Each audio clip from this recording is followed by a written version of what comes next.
भगवान की जय, तुलसी माता की जय, बोलो लड्डू गोपाल की जय। ओम नमो भगवते वासुदेवाय, ओम नमो भगवते वासुदेवाय। वासुदेवाय हरि वासुदेवाय, कृष्ण देवाय प्रभु कृष्ण देवाय। ओम नमो भगवते वासुदेवाय, ओम नमो भगवते वासुदेवाय। वासुदेवाय प्रभु वासुदेवाय, कृष्ण देवाय प्रभु कृष्ण देवाय। ओम नमो भगवते वासुदेवाय, ओम नमो भगवते वासुदेवाय। वासुदेवाय हरि वासुदेवाय, कृष्ण देवाय प्रभु कृष्ण देवाय। ओम नमो भगवते वासुदेवाय, ओम नमो भगवते वासुदेवाय। बोलो विष्णु भगवान की जय। राजा पृथु ने कहा, हे देव ऋषि, अब आप यह कहिए कि भगवान विष्णु ने वहां जाकर क्या किया तथा जलंधर की पत्नी का पतिव्रत कैसे भ्रष्ट हुआ। नारद जी बोले, जलंधर ने के नगर में जाकर भगवान विष्णु ने उसकी पतिव्रता स्त्री वृंदा का पतिव्रत भंग करने का विचार किया। वह उसके नगर में एक उद्यान में जाकर ठहर गए और रात को उसको सौंपन दिया। वह उनकी माया और अद्भुत कार्य पद्धति थी और फिर उनकी माया द्वारा जलंधर पत्नी पतिव्रता वृंदा ने रात में ये स्वप्न देखा कि उसकी पति नग्न होकर सिर पर तेल लगाए महर्षि कर चढ़ा है। वह काले रंग के फूलों की माला पहने हुए है तथा उसके चहु और हिंसक जीव है। वह सिर मुंडाए हुए अंधकार में दक्षिण दिशा की ओर जा रहा है। उसने अपने नगर को समुद्र में डूबा हुआ देखा और इस प्रकार के बहुत से भयानक सपने देखे। फिर तत्काल ही वह जाग पड़ी और स्वप्नों के संबंध में विचार करने लगी।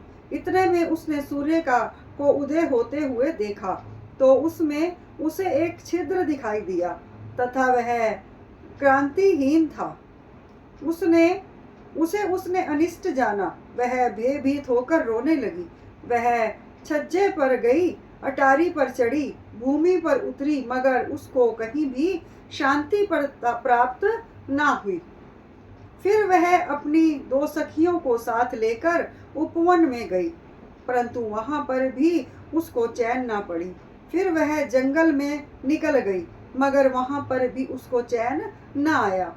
वन में उसने सिंह के समान दो भयंकर राक्षसों को देखा, जिससे वह अत्यंत भयभीत होकर वहां से भागने लगी। उसी क्षण वहां पर अपने शिष्यों सहित एक मुनि तपस्वी आ गया। भयभीत वृंदा उसके गले में हाथ डालकर उससे अपनी रक्षा के लिए याचना करने लगी। मुनि ने अपनी एक ही हुंकार से उन दोनों राक्षसों को वहां से भगा दिया। वृंदा को आश्चर्य हुआ। वह भय से मुक्त होकर मुनिनाथ को हाथ जोड़कर प्रणाम करने लगी और कृतज्ञता का ज्ञापन किया। फिर उसने मुनि से अपने युद्ध रत पति के संबंध में उसकी कुशल क्षेम का प्रश्न किया। मुनि ने मौन होकर आगे पीछे देखकर कुछ कहना ही चाहा कि उसी समय दो वानर मुनि के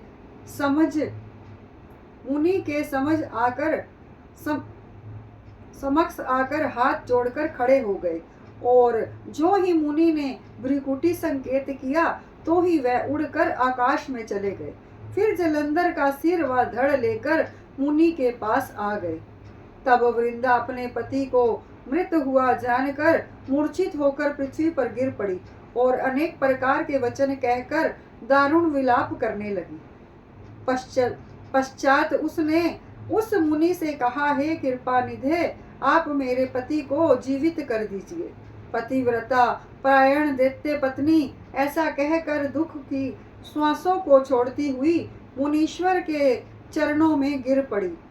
तब मुनीश्वर ने कहा, वह शिवजी द्वारा युद्ध में मारा गया है, अतएव जीवित नहीं हो सकता, क्योंकि जिसे भगवान शंकर मार देते हैं वह कदापि जीवित नहीं हो सकता। परंतु शरणागत की रक्षा सनातन धर्म है, अतः मैं कृपा करके जिलाए देता हूँ। नारद जी कहते हैं कि वह मुनि साक्षात विष्णु ही थे, जिन्होंने की यह सब माया फैला रखी थी। वह वृंदा के पति को जीवित करके अंतर ध्यान हो गए। जलंधर ने उठकर वृंदा का आलिंगन किया और उसका मुख चूमा। वृंदा भी पति को जीवित हुआ देखकर अत्यंत हर्षित हुई और अब तक हुई सब बातों को स्वप्न समझा। पश्चाताप वृंदा सकाम हो बहुत दिन तक उसी वन में अपने पति के साथ विहार करती रही। फिर एक दिन उसने सूरत एवं संभोग काल के अंत में भगवान विष्णु को पहचान लिया, अतः उन्हें पीड़ित ताड़ित करती हुई बोली, हे पराई स्त्री के गमन करने वाले विष्णु, तुम्हारे शील को धिक्कार है। मैंने जान लिया है कि वह मायावी तपस्वी तुम ही थे। हे राजन, ऐसा कहकर परम क्रुद्ध हो पतिव्रता वृंदा ने अपने तेज को प्रकट करते हुए शाप दिया, जो तुमने अपनी माया से 2 राक्षस मुझे दिखाए थे, वही दोनों राक्षस किसी समय तुम्हारी भी स्त्री का हरण करेंगे और उसके विरह में दुखी होकर तुम वानरों की सहायता से वन में भ्रमण करोगे और यह सर्वेश्वर जो इस समय तुम्हारा शिष्य बना है यह वहां तुम्हारा साथी रहेगा। ऐसा कहकर पति व्रता वृंदा भगवान विष्णु के लाख मना करने पर भी अग्नि में प्रवेश कर गई। ब्रह्मा आदि देवता आकाश से उसका प्रवेश देखते रहे। वृंदा के शरीर का तेज श्री पार्वती जी के शरीर में चला गया और आकाश से जय जय शब्द होने लगा। पतिव्रता धर्म के प्रभाव से वृंदा ने मुक्ति प्राप्त की। बोलो विष्णु भगवान की जय, तुलसा महारानी की जय, लड्डू गोपाल की जय।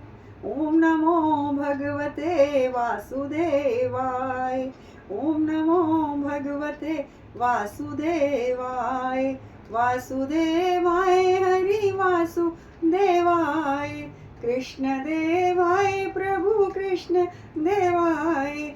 ओम नमो भगवते वासुदेवाय, ओम नमो भगवते वासुदेवाय, ओम नमो भगवते वासुदेवाय। बोलो विष्णु भगवान की जय।